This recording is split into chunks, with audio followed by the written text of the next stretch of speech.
Good morning, sports fans. I'm Ralph Luck. Welcome to RVing with Luck. Where I'm at is the automotive shop, Wilhelm Automotive. It's in Litchfield Park, Arizona. Anyway, right down the road from, actually 7 miles away from where the RV's at. But I'm bringing it here to have the door looked at. Maybe the window. And I say maybe the window because they said, if we have to undo the passenger side door area, that's a whole new diagnostic at like $180. And I'm like, oh my gosh. Just look at the switch on the driver's side, see if you can figure it out.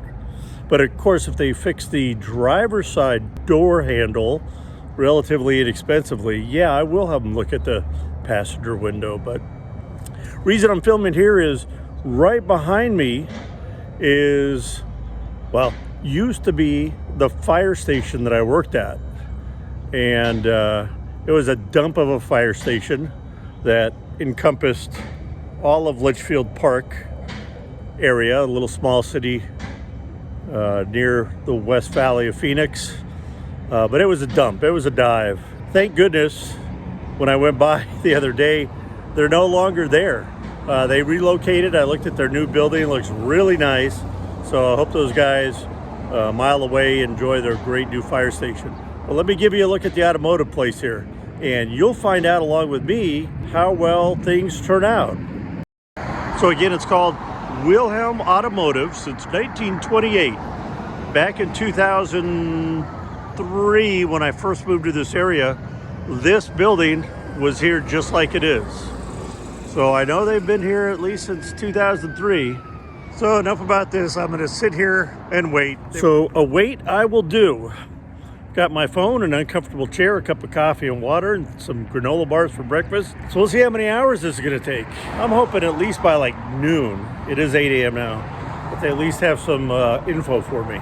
We'll find out. And then we're going to a special place to stay the night tonight. Well, 5.5 hours later, VW's sitting there with the hood up. Now, it's been there an hour and a half with the hood up, nobody looking at it. And what's curious is, why is the hood up? It's only my doors. Well, you don't see this every day. Actually, this is only the third time I've stayed in an RV park in over 2 years. But I needed a dump. There was no place close. Figured I'd have to come back here and spend $10 anyway. And let's see how far I had to drive. Pretty much behind that van on the other side of the fence is where I parked for free 2 weeks. But hey, Cotton Lane RV Park. And yes, I actually did put a couple of things under my back tires. Not nearly enough to get level, but another 2-inch helps. It's only for one night. Basically, so I could dump my tanks, don't have to stress about finding the location. Yeah, it's another 50 bucks. But I top off on water, rinse that black tank out super well. And if I get up early in the morning, maybe I can check out a leak I've got on my dining room slide out and seal it, but no promises on that. The repair shop said that it's not only my door latch that's stripped out, but also the motor. That's why it's not working too well on the inside and not on the outside. We're talking like $400. I told them, screw it, do it. It's going to take 2 days to get in the handle, the door handle. I said, screw it. I don't even care what color it is. Can you give me a ride home? 6, 7 miles away. Yeah, they called me a lift and they came and brought me to my RV. And now I'm in this new location that I'm going to show you. And I didn't listen to my own advice. Always open the gray tank first. That way, if it's not connected right, the gray water spills out.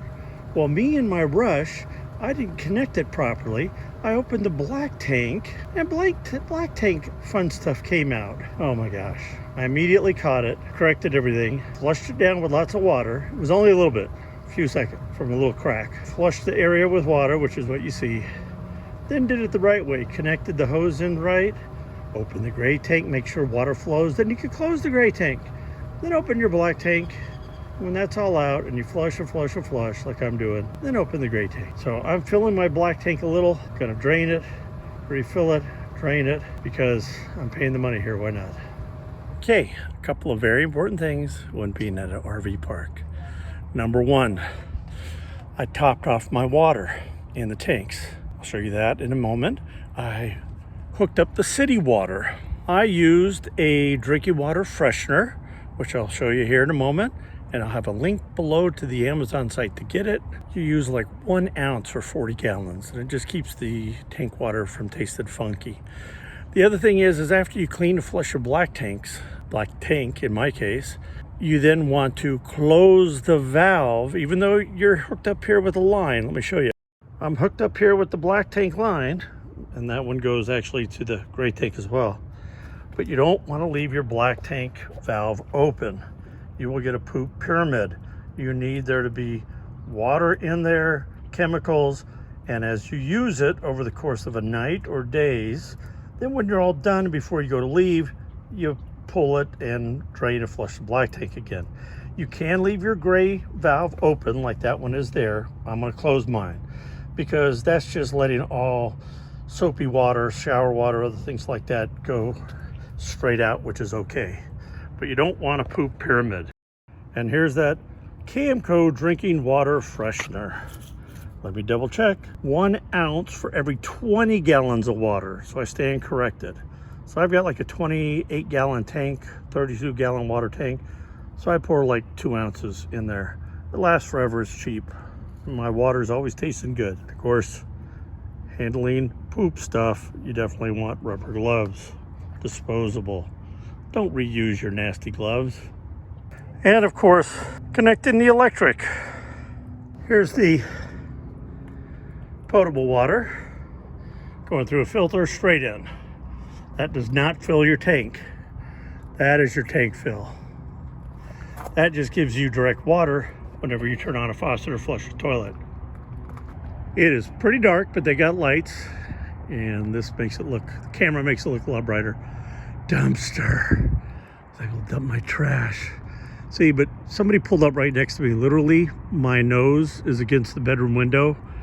Their slide out to their kitchen is 2 feet away over that way. I'll show you later if I remember. But look, it's the Christmas spirit. But I'm heading to the spa because I can. I paid for it. And there's more. Now, these are like manufactured homes, so these are obviously full-time people. I expect that from them. I am gonna buy a wreath for the front of the RV. All right, more in the Christmas spirit. Now you can see these are all non-permanent residents. Of course, they could be here for the entire winter, I don't know. It's a little bit of a walk to that spa. Oh, look at that one, inflatables.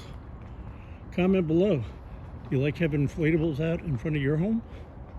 Somebody else likes inflatables.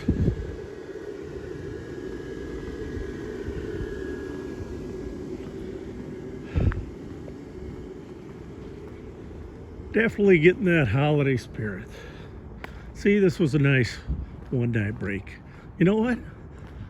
I may even think about staying a second night. Why not? Pa-rum-pa-pum-pum. And 2 nights here is only half my monthly food balance. Maybe 40%.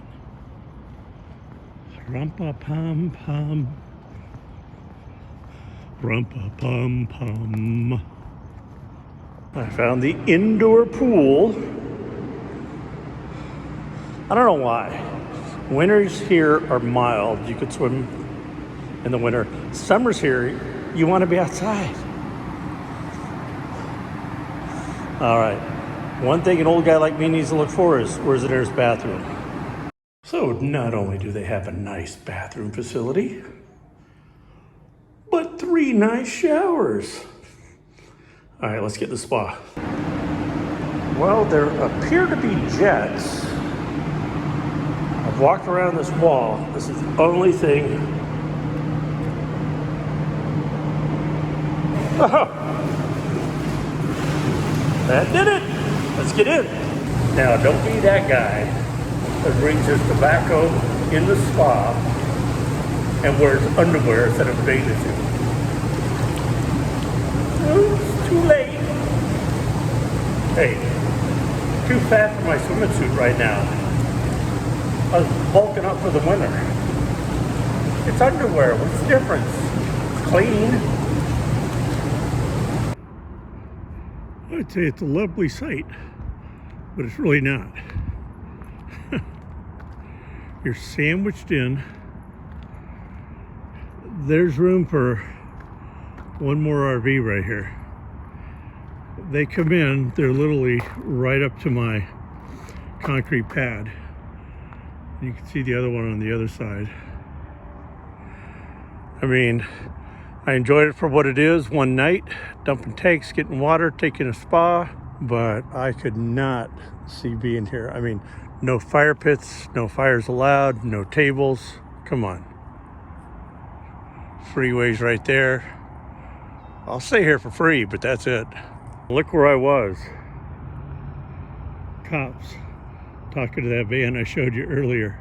I mean, they're probably only coming because they're called. And who's calling? Because they're upset somebody's parked over there, not paying $70 a night for the RV park that's 100 yards away. Give boondockers a break, people. So I decided that I'm going to just stay the one night, move back to the state land across the street, stay that night, and the next day my V-dub should be ready. So that way I could pick up the bug, easily have them send me a Lyft or Uber, and get back into the bug, load it up, and then head further out west to the boonies on that plot of state land. And if the cops come, I just show them my permit. No big deal. So thanks for watching. If you enjoyed this video, please smash that thumbs up button, hit it, and hit it, and hit it some more. Go out there, be positive, be nice, be active.